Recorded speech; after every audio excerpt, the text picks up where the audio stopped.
Hola a todos. Bueno, con respecto al viaje, llegué a la frontera y crucé, salí de Tailandia sin ningún problema. Cuando llegué a la frontera de Malasia, quería cruzar. Parece que tuve un problema con lo de la visa. Por tal motivo no pude entrar a Malasia y me toca regresar a Tailandia ahora. Los planes han cambiado, iré a otras ciudades en las cuales no tenía planificado ir, así que estén pendientes. Estoy ahora en la frontera, voy a ir hacia una ciudad que se llama Krabi, así que disfruten este video porque Krabi también es una ciudad interesante. Me siento como si estuviera en una película de Indiana Jones. Unas cuevas dentro de esta isla que han sido formadas por la misma naturaleza por miles de años.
La acústica que hay en estas cuevas es inmensa, grandísima, bastante interesante.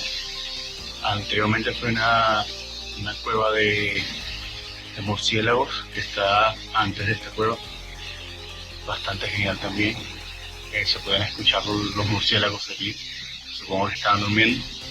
A esta hora en cualquier momento de la tarde empiezan a salir y no tengo palabras para describirlo, es bastante impresionante.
Durante mi exploración en Krabi, en estas cuevas me encontré a estos amigos chinos. Eran de Chengdu, una ciudad bastante conocida por los pandas. A pesar de nuestras diferencias idiomáticas, pudimos charlar bastante. Pude practicar mi chino con ellos y nos hicimos buenos amigos. Inclusive terminé mi expedición con ellos y la pasamos bastante bien. Este fue el video de esta semana, espero que les haya gustado y que por favor compartan con quien ustedes crean que le puede interesar y también suscríbanse y denle me gusta. Nos estamos viendo la próxima semana. Cuídense, abrazos desde la isla.